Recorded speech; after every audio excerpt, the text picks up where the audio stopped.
Hello, 7th graders. These are your notes for the 6.1 Photosynthesis and Cellular Respiration packet.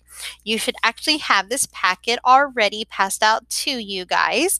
The packet actually has on the front cover your picture of your carbon cycle with the volcano, the tree, the deer, and the death and decay on the front cover. And on that cover, you actually had highlighted which parts of the air represent oxygen and carbon dioxide going in and out of each of the what we call carbon reservoirs. So what you're going to be looking at is the back page of that. This is actually literally your first page of notes. Okay, and it does say at the very top, this is your 6.1 lesson on photosynthesis and cellular respiration. By the end of this lesson, you should be able to understand that matter is transferred continuously between one organism to another and between organisms and their physical environment. So in other words, between living and non-living elements in an environment. So let's go ahead and go through. Again, you're going to be filling in the blank spots on your packet or highlighting key words in this packet. So I will go slow if you need to slow down even more because you need to go back and fill in a new word, or just going too fast, then you'll have to have the video paused for you. So let's get started. Okay, so how do the cells in an organism function? Cells capture and use energy or they will die. So your first blank and these set of notes are highlighted in blue, and you're going to place the word energy in that blank, or you're going to highlight the word energy in that line. So cells get energy from food. So all of your cells in your body have to have food. So in order for you to get energy so that your body will function. And this not just goes for humans, it goes for all living things, including plants. Some living things can make their own food. Others get their food by eating other living things. Cells use energy for growing, moving, replacing other cells, making chemicals, and removing waste. It's hard to imagine cells needing energy to remove waste. They mean the waste products that are within or are coming out of a cell, growing, moving, and replacing other cells. Sometimes what ends up happening, like you have a cut, in order for you to plug that cut up, new cells have to be grown to replace the ones that were lost by the cut. All right, so to kind of introduce this unit of photosynthesis, I'm going to have you guys watch a brain pop right now. So sit back and relax and watch the brain pop. Dear Tim and Moby, how do plants grow? From Nance1277. All living things need nourishment to grow, but plant food is different from people food. Plants make their own food in a process called photosynthesis. Photosynthesis couldn't happen without the sun. Plants collect energy from sunlight and use this energy to make a sugar called glucose. Glucose is the main source of nutrition for plants, fueling their cells for function and growth. I'll show you. It's no secret that plants use their roots to drink up water from the soil. Water travels from the roots to the plant's leaves through a transport tissue called xylem, that's wood in trees. Meanwhile, leaves absorb carbon dioxide from the air through openings called stomata.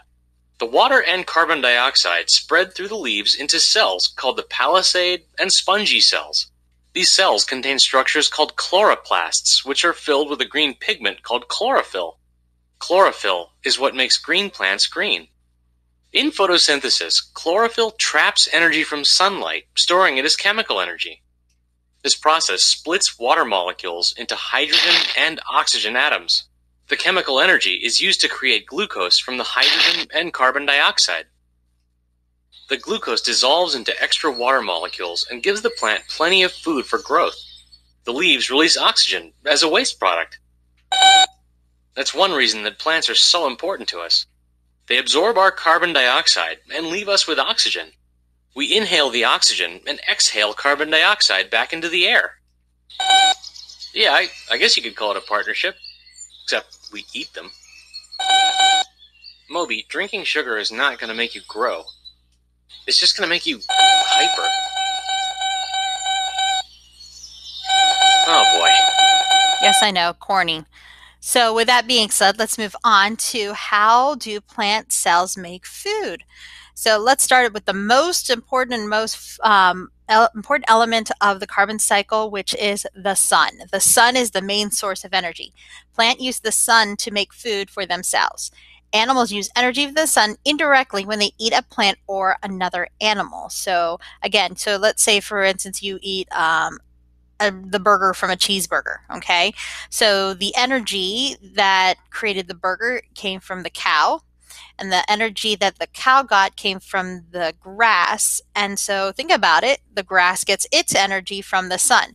So without the sun, your hamburger patty would not have existed. Okay, moving on, it says photosynthesis makes plants use energy from sunlight, carbon dioxide, and water to make sugars. And the products, which means what do you get out of photosynthesis? You're going to get sugars and oxygen. Now, we're going to move into science that's a little bit more difficult to understand. For instance, you're going to learn what chemical formulas are in this next couple slides, and you're going to learn words like products. Products are what come out of an experiment or a reaction. Okay, and then we're going to learn a little bit more about sugars. Sugars aren't necessarily what you think of. Most people think of when they see the word sugars or hear the word sugars, they think sweet things. Well, sugars are basically a main source of energy. Great example, there's lots of sugars found in bread. Okay, bread isn't always sweet, but it has tons of sugar. Same thing with rice. Rice has tons and tons of sugar. Again, not necessarily sweet, but it has a chemical called sugar. Okay, so let's move on to the next slide. So every so often you're going to see questions that look like this. I will ask them out loud, and your job in your head is to come up with the correct answer. Now, if you pay close attention, these questions are going to show up again later. So play along with me and think about what is the main source of energy for all organisms. Think about it.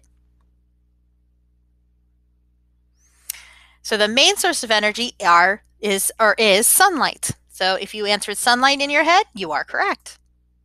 So let's move on. Using sunlight, photosynthesis takes place in organelles called chloroplasts. Now, organelles are, and in fact, I'm going to show you real quick a plant cell. So we're going to click on here really quick, and I'm going to type in plant cell. If you were in 6th grade, you might have made a model of a plant cell, which is awesome because then you'll know exactly what I'm talking about. So here's an example of a plant. Here's a better one. Okay. Yeah, we'll go with this one. This one's better. It's more colorful. So here's a plant cell. This is more of a cartoon model. Okay, so a plant cell has a cell wall. But most importantly, when it comes to photosynthesis, they have these things called chloroplasts. Okay, they're right here. Okay, these chloroplasts are what help a plant perform photosynthesis. Us animals, we have animal cells. We don't have these chloroplasts within our cell. Only plant cells and some bacterial cells actually have them. Okay, so let's go back to the presentation. Chloroplasts are only found in plants and protista. So again, another type of organism. Protista is multi-celled, smaller organisms. Okay.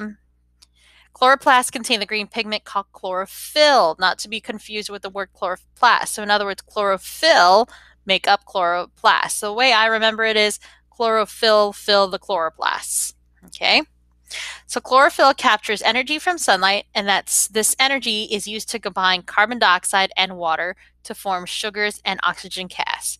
So you're going to get sunlight, carbon dioxide, water, combine them together, and out comes sugar and oxygen gas. Okay, so what we're going to do next is we're going to look at a visual. Okay, so here is your visual. On the left-hand side, we have what we call the reactants. It means it's what goes into a chemical reaction. So here you're going to use the chloroplast and you're going to put in water. So if you have a plant, you pour water or it rains. You're going to put in carbon dioxide, and that's a natural gas in our atmosphere. It's also the same gas that we breathe out. And then some light energy. We're going to throw in some light energy in that. What comes out is oxygen and sugar. So notice how these are two molecules. That's because they're two molecules of oxygen, and this is H2O. This is C6H12O6. You'll get to that a little bit later. Okay, just like knowing that H2O is water. So here it is. What you're going to see on your paper is you're going to see a chemical formula, okay? And this is actually on the second page, okay? So you'll have to jump over to the second page, and it says the equation for photosynthesis. It's CO2, and that stands for carbon dioxide. So your blank that is on the blank that is after the chemical equation for photosynthesis, you're going to put in carbon dioxide, this right here. Shorthand way of writing it is CO2, with the 2 being toward the bottom. When we get to chemistry in our 7th grade career, you guys are going to learn how to write these and what they all stand for. You just need to know that CO2 is carbon dioxide. The next one you're going to add to it is water, and that's H2O. That should be a common one. Plus, you're going to add in light energy, and then you're going to what they call yield or create in English terms, sugar, that's C6H12O6, and oxygen, that's O2. So you put these 3 things together and you get out sugar and oxygen. So think about it. What are the 3 requirements or materials that are needed to perform photosynthesis? Think about it. Hopefully you answered water, carbon dioxide, and sunlight. Those are the 3 requirements. What products come out of photosynthesis? Again, the word product means what elements come out of photosynthesis, what gets made. In this case, you're going to yield or create oxygen gas and sugar. What material inside of chloroplasts allow for the absorption of light for photosynthesis to occur? Again, the key thought was to say this fills chloroplasts. So the answer is chlorophyll. So storing chemical energy, it says blank is a sugar that stores chemical energy. That blank should have the word glucose. Glucose is the sugar that stores chemical energy, and it is found that the food that plants make. Energy that is not used is stored in the body of a plant as starches in the roots and stem of the plant. So think about it. A potato is made of starch, and basically that's why potatoes have so many sugar calories in them. It's because it's the sugar energy that the plant doesn't use all gets stored into there. Same thing goes for peanuts and some of the other fruits and vegetables that you eat. When another organism eats the plant, the organism can use these stored sugars for energy. So yes, you'll get a lot of energy when you eat something like a potato because it has a lot of starches and stored energy. It's just not good if you don't use up all that energy. How do cells get energy from food? And this is in the middle of the 3rd page, or actually the 2nd page, halfway down. When sugar is broken down, energy is released. And that's a typo, it is stored in a molecule called ATP. So that energy actually has a name. It's called ATP. In the video, you might have heard it called adenine triphosphate. It's a lot of letters, so instead they shortened it to ATP, kind of like the word DNA is short for deoxyribonucleic acid. Moving on, cellular respiration is the process of break down food to produce ATP. So this is actually taking the food that the plant just made and using it to get energy out of it, a usable energy. Cellular respiration is performed by both plants and animals. It isn't just one or the other, it is both of them, including the protistas, veneras, and the fungi, if you've ever heard of them. So next thing, I want you to go ahead and watch the video clip on cellular respiration, and then I'll see you back here.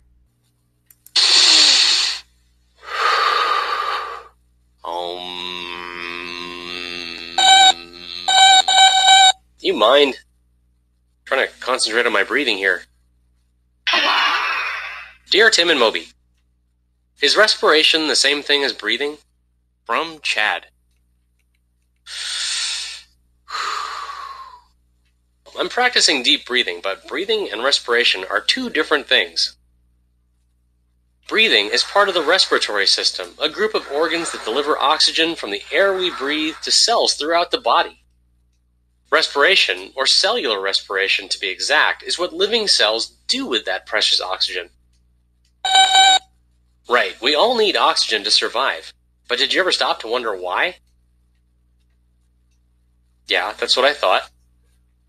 We use oxygen to process glucose, a simple sugar that provides all the energy cells need to function. All day long, your digestive system is busy breaking down food and turning it into glucose to power your cells. Glucose, along with oxygen from your lungs, is delivered to your cells through your bloodstream. Inside tiny cellular structures called mitochondria, these substances undergo a chemical reaction called respiration. When the reaction is complete, three things are left over: an energy-packed molecule called ATP, water, and the waste gas, carbon dioxide. Your cells expel the carbon dioxide into your blood, which carries it to your lungs. When you breathe out, you're exhaling this carbon dioxide. Carbon dioxide is a harmful waste gas that your body needs to get rid of. If too much carbon dioxide builds up in your blood, you die. Right, the ATP. ATP stands for adenosine triphosphate, and cells use it to do everything that requires work.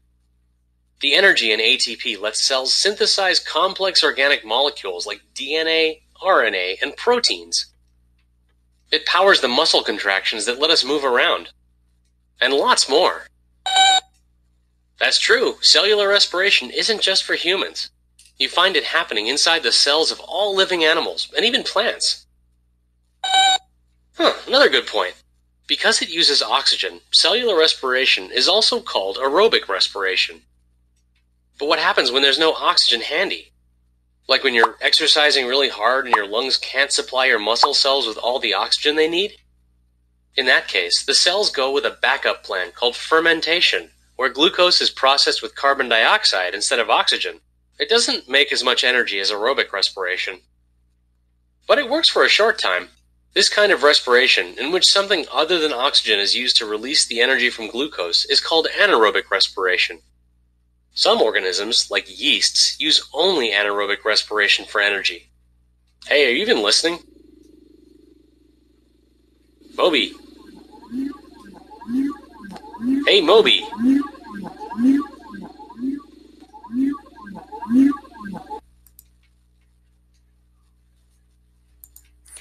All right, so you just finished the video on cellular respiration. So there's two things that you really need to remember into this. In cellular respiration, you're going to use oxygen. So this cellular respiration process is going to take place in an organelle called mitochondria. So let's go back, okay?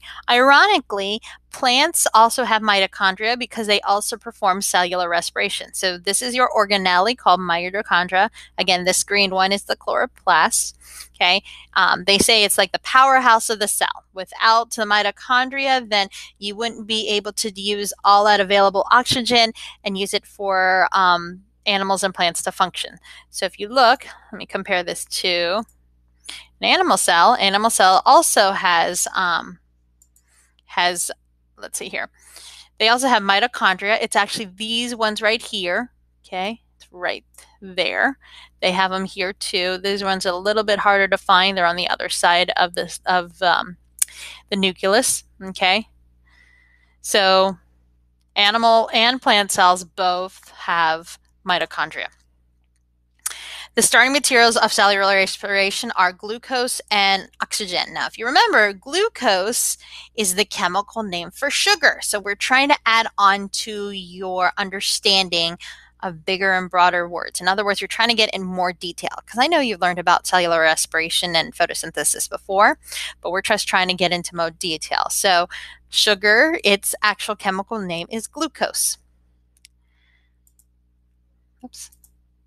So releasing energy. The products of cellular respiration are chemical energy, which again has the chemical name ATP, adenine triphosphate, carbon dioxide, and water. In other words, this is what comes out of cellular respiration. So if you look at what they call the chemical formula, here you've got sugar, C6H12O6, that's sugar, also known as glucose. Then you add in oxygen, O2. So fill this in your paper at the bottom of the second page on the front. And it's going to make or yield carbon dioxide, CO2, plus water, H2O, plus the chemical energy known as ATP.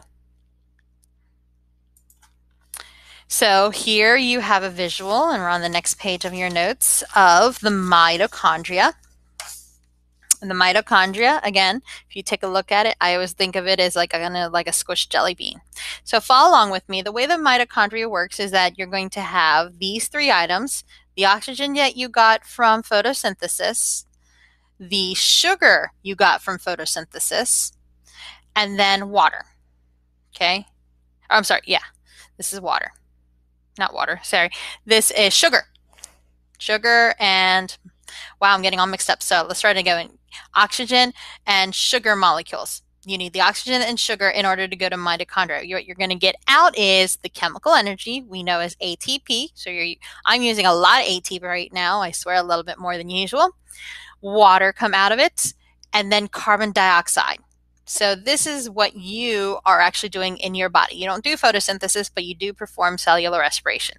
So sugar plus oxygen, put it in the mitochondria, comes out is energy, which your body will use, the water, and the carbon dioxide. So what organelle is responsible for cellular respiration? So I want you to think back. I just named it. What is that organelle? That would be the mitochondria. And what is the name of the food plants make for energy? And I'll give you a hint. It's a sugar, and it's got a chemical name. Its chemical name is glucose. Let's go on the next one. What materials are needed for cellular respiration to occur? In other words, what do you have to put in it in order for cellular respiration to occur? And that would be sugar and oxygen. Products from cellular respiration. In other words, what comes out of it once you perform respiration? You're going to get water, and you're going to get carbon dioxide. Again, think of what you're breathing out. And most importantly, you're going to get energy, which is in the form of ATP. So true or false? Only plants can perform cellular respiration. The answer is false. Remember, plants and animals can perform cellular respiration. Okay, so we're going to stop here for now. This is the part 1 of your 6.1 notes. So stop here. Okay, make sure you go on and listen to the sub for your next set of directions. All right.